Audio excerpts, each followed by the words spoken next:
I believe para sa akin lang posisyon ko lang ito.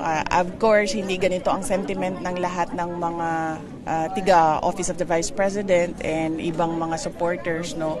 Para sa akin kasi, kung merong impeachment complaint, that will be a way, an avenue na maayos kong masagot kung ano man yung mga accusations sa akin.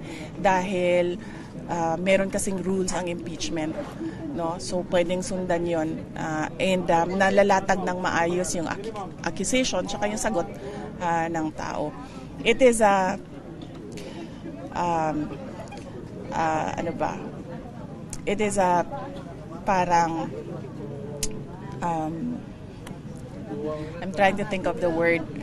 Parang not really irritant but an inconvenience.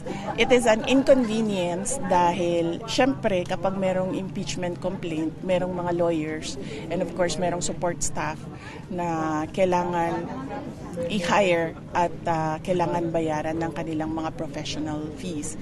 But otherwise, para sa akin, sa tingin ko naman, okay ito kasi nakakasagot ng maayos sa accusations.